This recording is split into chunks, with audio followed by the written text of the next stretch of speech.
Welcome to Season 3 of The Lifestyle Chase, and I'm your host, Chris Little. This podcast features high performers who have found a way to live their best life while balancing their health, wellness, friends, and family. To help this podcast grow, please share it on social media, rate 5 stars, tell your friends, and check out the past 140 episodes and counting. You can follow me on Instagram at Christian Little and at The Lifestyle Chase. Thanks for listening. Let's get started.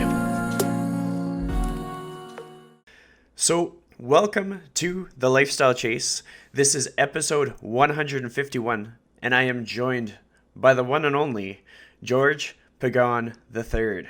How are you today? Doing good, enduring this rainy Miami weather we've been having.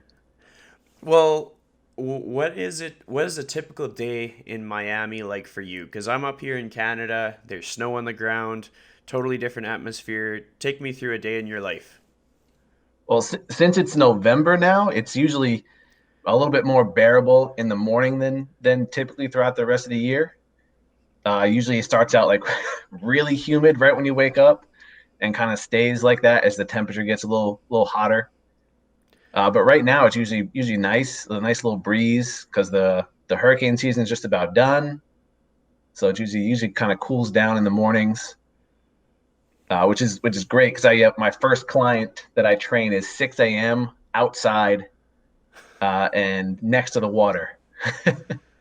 That's wild. Well, I mean, like for your training business, you travel quite a bit, don't you? Yeah. I travel. I'm about half and half to like in home and then in a gym. So to give people a bit more backstory on you, like what is your origin story for like what was the first thing that made you think that you wanted to be in this industry doing what you do? What gave you the passion to do what you do? It kind of started a little bit in high school because I got injured a lot. I had a persistent shoulder problem that I spent quite a bit of time with the athletic trainer who kind of helped me recover and get back into it because I was never really into like the big bodybuilding scene or anything like that growing up. I didn't have like the Muscle and Flex magazines like a lot of people have and things like that. So it was more or less based on sports performance in the beginning, and then being injured and coming back from being injured kind of really kept me going with it. Oh, I like But that. I started in college as a business major just because I really had no idea what I wanted to do. So when you went to school for a business major, what was kind of going through your mind during that time, like for the first like couple semesters or whatever? Like how soon did you decide that you wanted to make the change in direction of what education that you sought after? I made the change pretty quickly after the first semester of college. I only went into the business side of it because I really was unsure of what I wanted to do and knew that kind of having a broad business administrative background would just span a lot of industries since most most things are business related. So it was kind of my way to get the broadest amount of education I could that could apply to anywhere. And I just realized it was that direction specifically was not for me Yeah. at all. Um, when it comes down to like fitness and stuff and training and coaching, are there people that kind of stand out to you that have been mentors to you or kind of like beacons of light along your career journey? It's more or less been people that I've been able to work with that kind of took me in this direction first before seeing anybody else that was online. That's really how kind of that started. Like I never really wanted to own my own business, I guess at first. That wasn't like the original goal, but it ended up kind of working that way out just by the experiences I had working in a physical therapy clinic. I worked in a very small, like one other trainer owner studio, and then a like kind of like a lifestyle club, I guess. They called it a racket club. Yeah. So it was like more of like a broad general pop everything and kind of relax. Well, what was the turning point in your career where you kind of decided to go on things more independently? It was when I was working down here in Miami was like the first time I was like, I think I'm gonna try to do this on my own. Was when I felt like just another cog in the wheel of a business, and I wasn't really kind of respected or just didn't feel as important as I thought I was. I don't know if that sounds weird, but I just didn't feel like the company that I had worked for was kind of aligned with how I wanted to train, and I felt like that was more or less holding me back Well, I think as that's a trainer. yeah, I think a lot of people go through a moment like that, and it's just kind of you get at a fork in the road or a crossroads where you have to decide, okay, like what direction do I want to go, and what direction is this place going, or is this group of people, or whatever it may be. But with that Yeah. probably comes a bit of uncertainty. Like, did you have any doubts, like if you could make it happen, or were there any struggles along the way? Oh yeah, there was tons of tons of struggles. I started the only reason I was able to kind of start was I had one client that was independent that I had on my own that I took with me after I left a similar job. So like the person like, yeah, I want to continue training with you. We'll do it together. So that was the only only thing because I wasn't going from making decent money to zero and then trying to start from there. I had like a very small amount of income that I knew I had from that. That was like really the biggest struggle to overcome was knowing that I had to kind of build everything back up. Yeah. Well, I mean, it's crazy how impactful our clients can be on our lives. Like, in a very, like, one client can make or break your whole career. Like that's Yeah. the way I see it. What are some things that you've learned just in a uh, whole lifestyle way from working with your clients? Was really to kind of be myself in either in the sessions and then just as a business. Like, don't try to copy anybody else. You're not going to be like anybody else. You're going to be just you. And there's going to be some people that work really well with that, and there's going to be some others that really really don't. They just don't want to be, or not don't want to be. They just don't fit how you train, and that's okay. There's nothing wrong with that. And I mean, throughout your career, you've kind of taken on a lot of like projects and stuff like that. Can you talk more about that? Mean about Fitlead in general, or Yes, yes.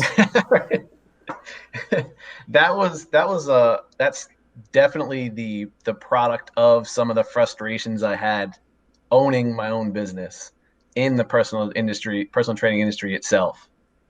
Is that there's a lot of segmentation of our industry, and there's not a whole lot of things that kind of come together, especially with the internet. Everyone's kind of in their own little space, and they don't really cross over that much. So for me, I wanted to try to fill some of those voids with bringing things together into one place. And And I did that with myself by just making bookmarks in Google Chrome, trying to have a bunch of things that were all the same for like education and things like that. so, what was the first thing that inspired you to come up with like an infrastructure of sorts, or like a website or a hub or a space where people could actually go to? It was when I first moved down in 2012. Miami was incredibly new. I knew nothing about the city itself. I knew nothing about the personal training world here, or even just what came down to education wise. Like, I didn't know who comes down for certifications, like what events are held in the area, and it was at a point where I needed like I think like two or three more continuing education units, and I couldn't find any live events in the entire city within the next like 60 days after looking at like 90 websites. So I was like, all right, there's got to be something out there that kind of fills this, that I don't have to look through 90 websites every time I want to find an event. Well, I mean that's a very real inspiration for starting something. Yeah. The website looks so polished. Like, do you have web design experience? Is that like part of your wheelhouse? No, not even a little bit. So That was that was all all piecemeal together, like all at once, and learning things on the fly, having things break. I know nothing about coding even now. Well, I mean, even with where you're at now, with the progress you've made with it, can you think back to like some of the things that you're most proud of with Fitleet? Some of the things I'm most proud of would be reaching um, the directory of live events, reaching 10,000 events logged for the year. So like building it slowly, I had to kind of find different websites and different organizations that held events, and in order to kind of make it a useful resource, you can't have like 12 events on the entire directory and have people actually find it like as beneficial. So Definitely. the volume of having more events, even just listed, not even working with a lot of companies, but just make that itself makes it a lot more useful. And for me, that was like a huge moment to be like, okay, this is like a good thing to have. Definitely. Have you gotten any like feedback with regards to it? Because the way I see it, there's probably a lot of people that found themselves at moments where they were scrambling to get continuing education credits and they didn't know where to get them. Have people just kind of come across your website and like talk to you about how it's sort of helped them connect the dots? Yeah, here and there, I've gotten good and bad feedback from it, which is which is good. I mean, I'm all open for criticism on it if it needs it because it's just going to make the things better. But it has, like you said, the same thing. People are like, oh, I didn't realize that there was that many events in my area, or I didn't realize there was that many events being held in general. For me, it's helped. The one thing that I like that someone said is that it helped them plan for more events in the future. Like they don't have to be stressed that they have to find or come up with this money last minute because it's the only event for the next 6 months in their area. Like they can kind of see when one comes around in down the line in the year and plan for that to happen in the future. Definitely. And like you talked about negative feedback, and I know like the thing with the internet is it's full of feedback, and like everybody, no matter what they do, is probably going to get a little bit of negative criticism, whether it's like something that other person's going through that day or whether it's a misinterpretation. But like I want to hear more about your experience with this because I'm kind of like I'm puzzled, to be honest. I'm just like he's putting out continuing education resources and somebody got mad. Like, so what exactly happened? Well, one of the times that I've been trying to fix it because there's good feedback. It's just he was a little aggressive. Was that there weren't a lot of search features on it. Like Oh, I okay. like you couldn't put in a certain search query and have what a specific list of events pop up that matched being for ankle mobility specifically or whatever it was. Like it was just in the beginning, it was just based off of months. Like you could just look at months. Yeah, but I mean that's interesting though because like it's kind of when you first started off your initiative, were you generating any like revenue or anything off of it, or was it all just like a self-funded project that you were kind of putting out on your own? Yeah, it's all self funded. Still is. Yeah, exactly. And so like people need to show some grace and some patience with a process like that. Having said that though, do you ever see it becoming something that becomes like a where you partner with different brands or anything like that, or do you see it becoming a business, or is it just kind of a passion project for you? I would like it to go that direction. Really only reason because I feel like it would just enhance the usefulness of it to have it operate more like a business. That's really it. I like the fact that it could make money just because it's fun to have that feeling of you did something and now it produces some sort of revenue. But I feel like if it doesn't operate more like a business, it just becomes kind of stagnant in how it can develop. Well, for sure. I mean, it's kind of when you see like a brand new business owner or just like a small business, even if it's brick and mortar, as they're getting revenue or any kind of when people show interest, you're able to reflect that interest back into the company kind of thing. Right. And then that's what kind of gets the momentum going. And so from what I can tell, like as you would get more and more people checking out that site and using it to further their careers and kind of keep in the game, like I mean, there's so much incentive for anyone that's putting out certifications to be partnered with your website, but then when you're able to make like the infrastructure of it, like the code, the ability to get through all the resources, when you're able to make that smoother, then it quickly benefits anybody who's listed on there. So it's Yeah. going to be really cool to kind of follow along and see how that unfolds, because to be quite honest, like I've never come across anything else that actually has everything, because it's like you say, the industry is kind of segmented. Like we have our different worlds of like just kind of like separated echo chambers almost. Like, do you Yeah. find that you notice that quite a bit? Like, what's your experience with like the social dynamics of the fitness industry in general? I mean, I don't think it's a bad thing that it's segmented a lot of times, because I think it does help, kind of like it does in the medical industry. It helps people focus on what they're doing. Like you have a specialty and you can kind of stay in that lane. I don't like that people seem to argue over the semantics between the groups. I just feel like everyone's beating their heads against the wall just to say that their specific term for the exact same thing the other person's talking about is correct. Well, I think that's funny that you point that out, because it's so true. I mean, when it comes down to it, a lot of people are here to work with people, and it's we're not here to yell at people that they're wrong, and we're not here to be right all the time. It's just about like the experience of that client as an individual, and just Yeah. making their day better. Like even if it's just by having a funny joke, or by showing up on time and treating them well, like that's our biggest role. And I see a lot of the memes that go through the Instagram stories and stuff, where people are just comparing like their different perspective on squats or deadlifts or shoulder mobility or hip mobility or how you should walk, all these different things. Right. Has there ever been a time in your career so far where you've kind of second guessed yourself? Like I know just about everybody does, but what has your experience with that been?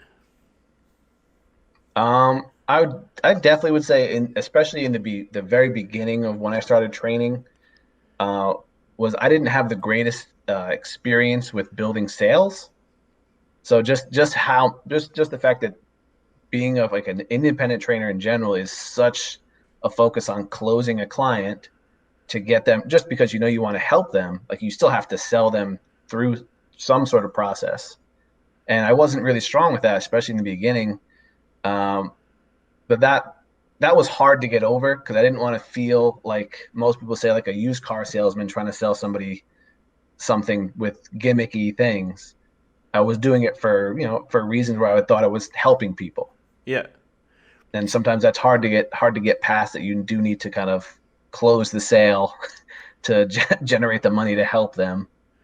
Well, I think you nailed it. Like, there's going to be a lot of people. Like, just imagine if you started your career this year of all years, middle of a pandemic, things are closed, Right. all the gyms are shut down, and then amidst that all, a lot of people enter into the fitness industry with very like wholesome intent. Like, many people truly like they had a good experience. They were broken, then they became fixed. They Right. were hurt, and then they became happier, and then they wanted to do that for other people.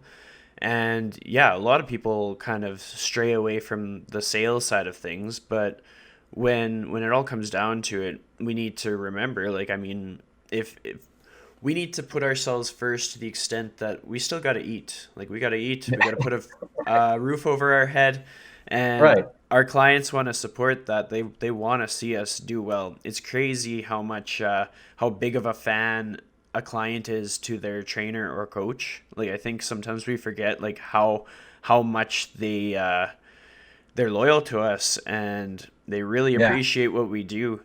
But when it comes down to sort of realizing that you have to do sales and you have to uh, ask for the sale, stuff like that. What were your Yeah. stepping stones in progressing that skill of yours, or making it something that was like a cog in the wheel of your business?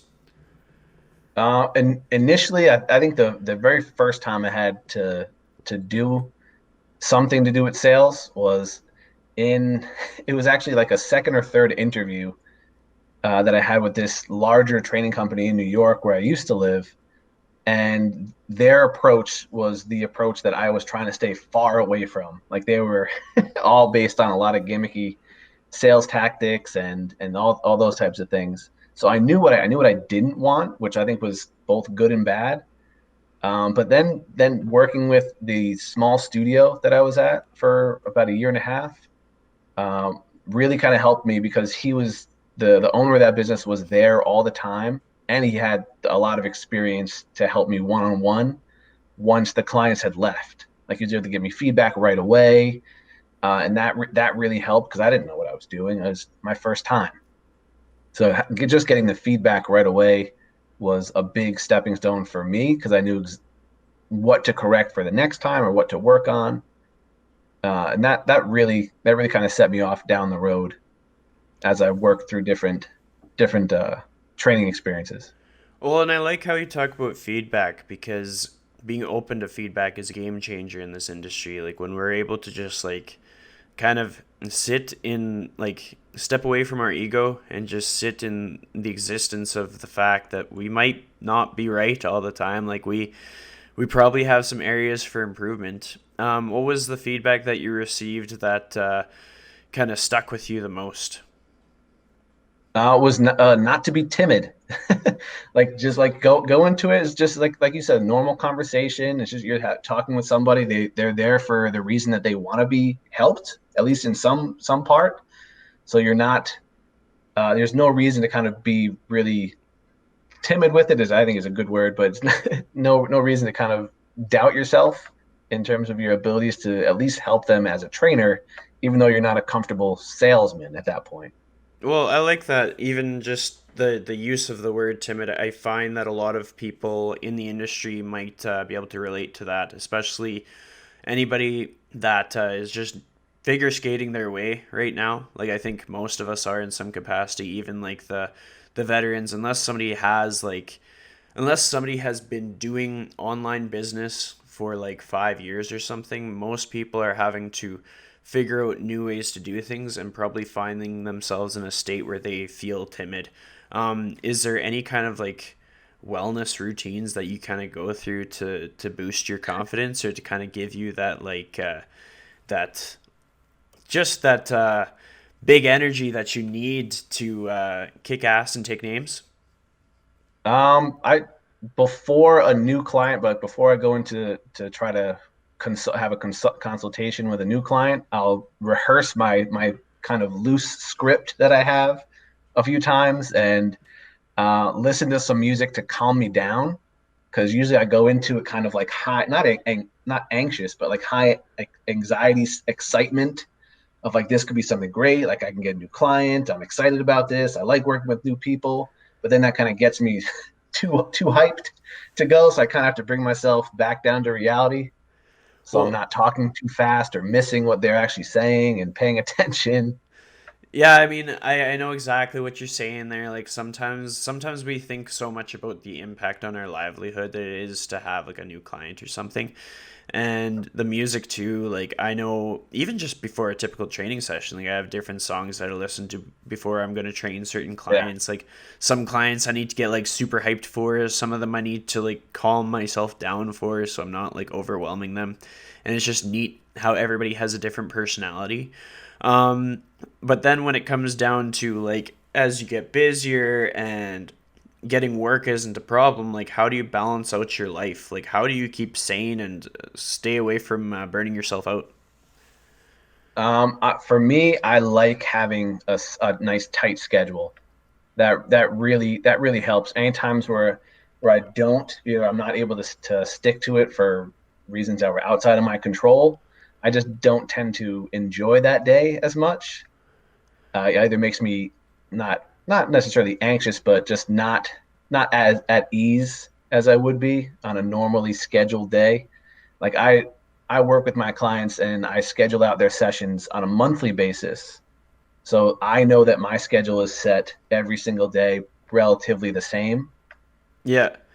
So I What don't have to worry about people with whether they're coming or not or reconfirming. Like everything is confirmed from day 1 through day 30, and then that's done and over with.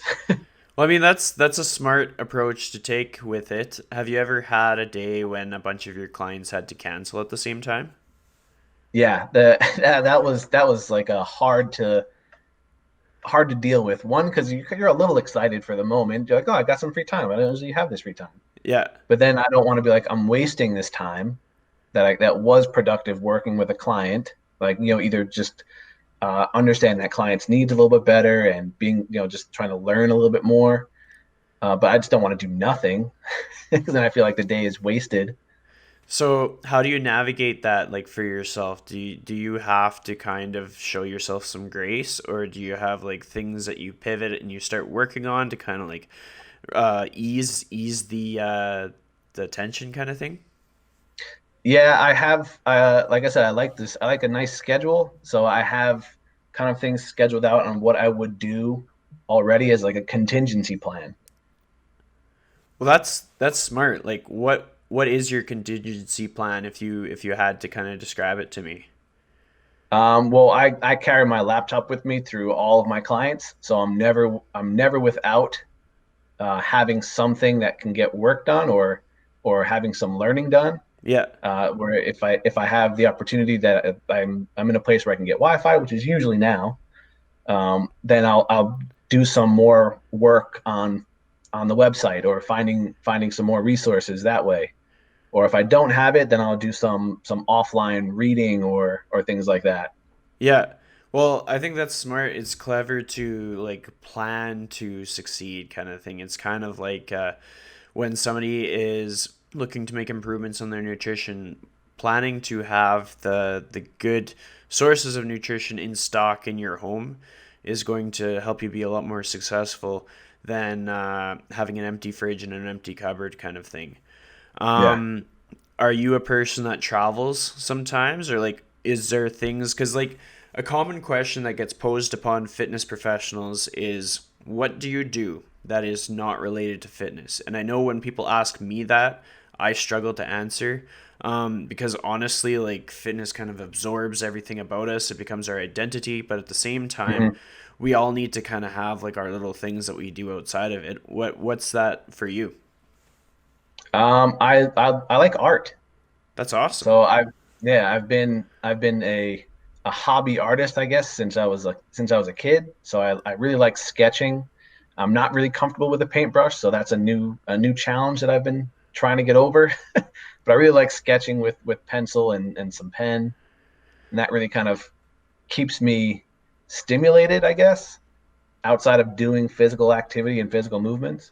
Well, it's kind of like a form of flow state, as it were. Like you get to be fully immersed in something that is totally different, and you almost get to reset through that process. Like I know a lot of trainers that we probably both know are like musicians on the side, or they are creative writers. Like they're able to write stories that have nothing to do with like exercise or nutrition or anything like that, and yeah, it's just cool to discover that side of people because I think without knowing that part of the equation, like what do we know? We're just this big gathering of people who know how to help others build muscle and live long and happy lives. But like, what else? What else makes up that individual?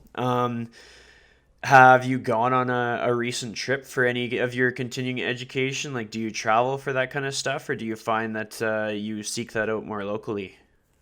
Yeah, I like to travel for it just because it helps me explore a new city, um, which is which is always nice because we don't usually get really long times for vacation. And since we're more or less self-employed, we don't have paid holidays and paid vacations. Yeah. So traveling for CEUs and continuing ed is a nice kind of break from like that middle ground where you're traveling somewhere and you're getting a little bit of education.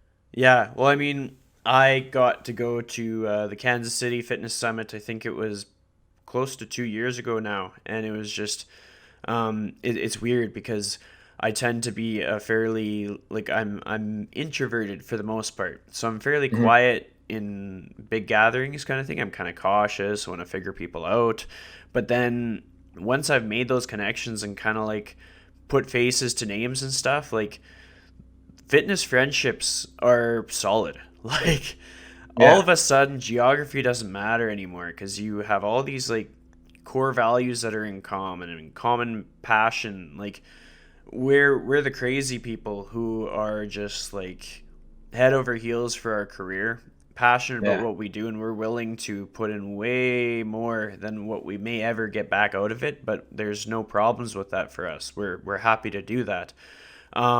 What has been a trip for continuing education that kind of stood out for you? The most recent one I went to was nice because I had a friend that lived in Austin, and I actually won uh, at the NSCA's national conference. Was it 2 years ago? I won a raffle for continuing education for a company called Z Health.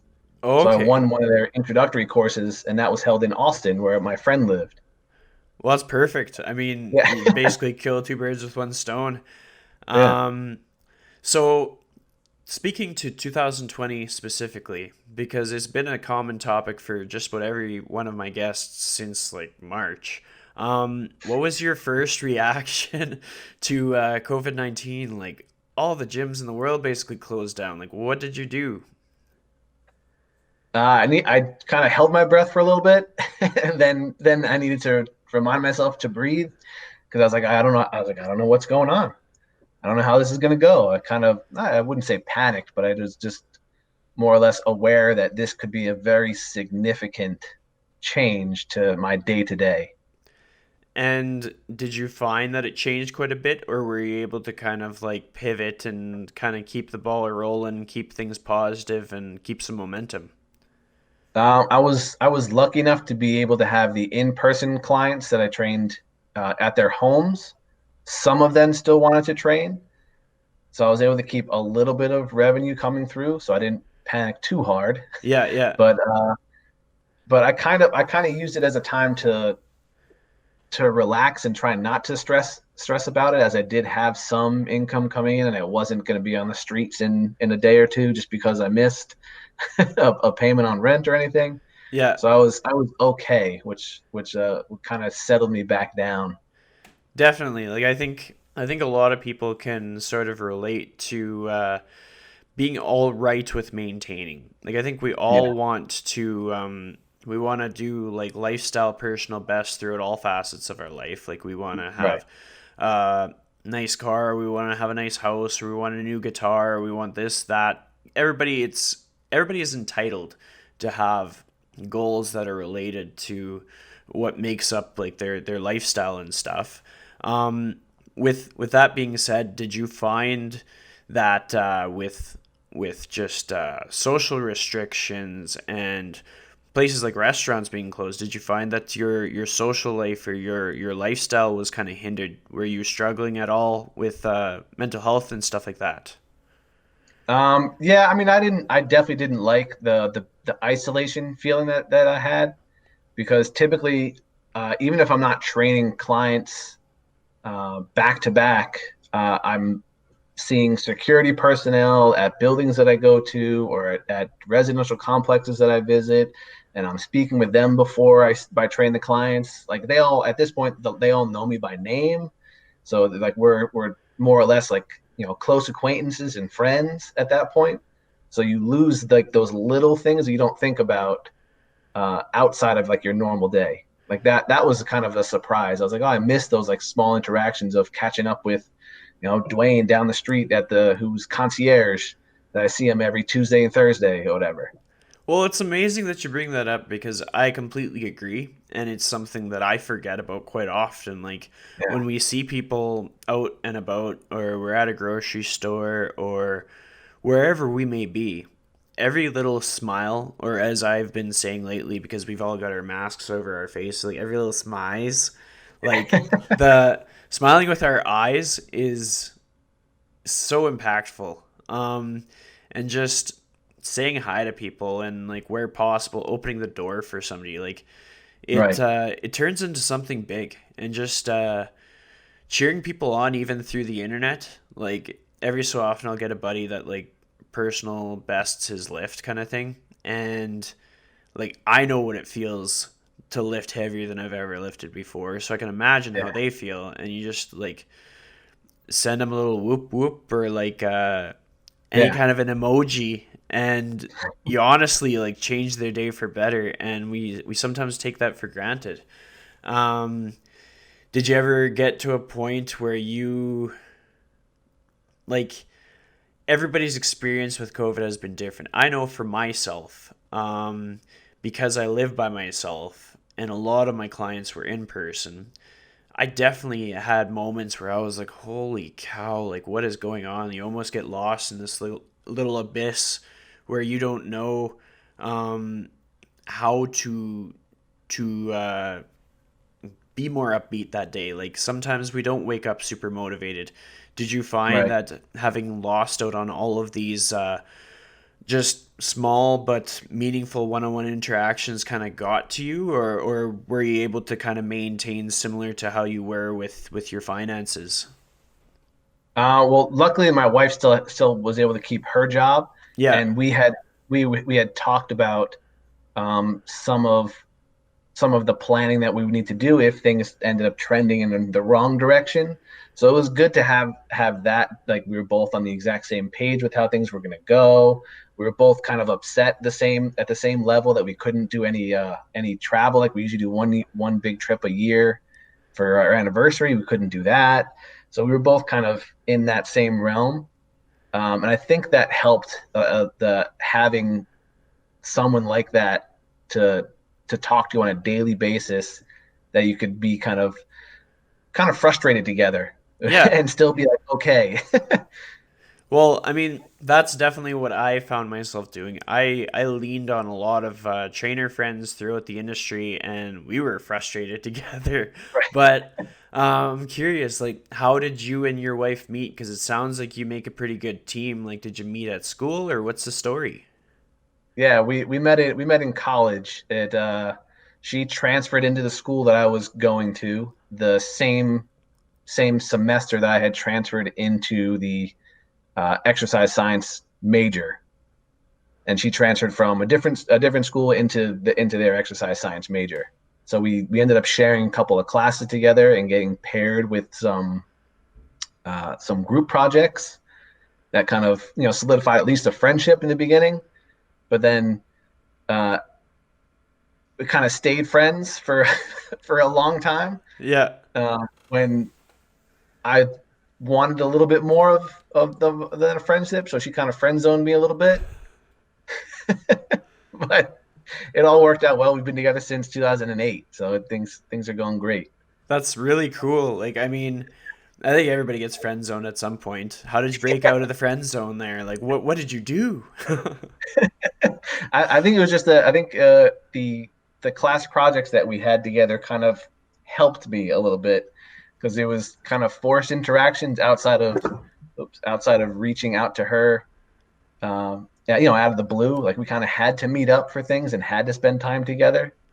Well, yeah, and I think it all comes back to you spoke about the importance of being yourself. Like you spoke about that with regards to feedback that you got from your clients and with your values for how you carry yourself through your business, and just with like interactions with people in general. Like there's no sense in like faking who we are when Yeah, people are going to be perfectly happy with who we actually are. Like yeah. sometimes Like we're we go we're ahead. both we're both we're both really sarcastic people too, so I think that helped that we could kind of both be quite sarcastic and not have it get awkward. Oh yeah, like if one So that person's was great. if one person's sarcastic and the other person is not on the same page, it can get awkward really fast. Yeah. That's awesome. So with everything that you do together, like I mean, you share a household, you're married. What are three things that stand out to you into how she makes you a better human being? Well, one, she's extremely supportive, which helps.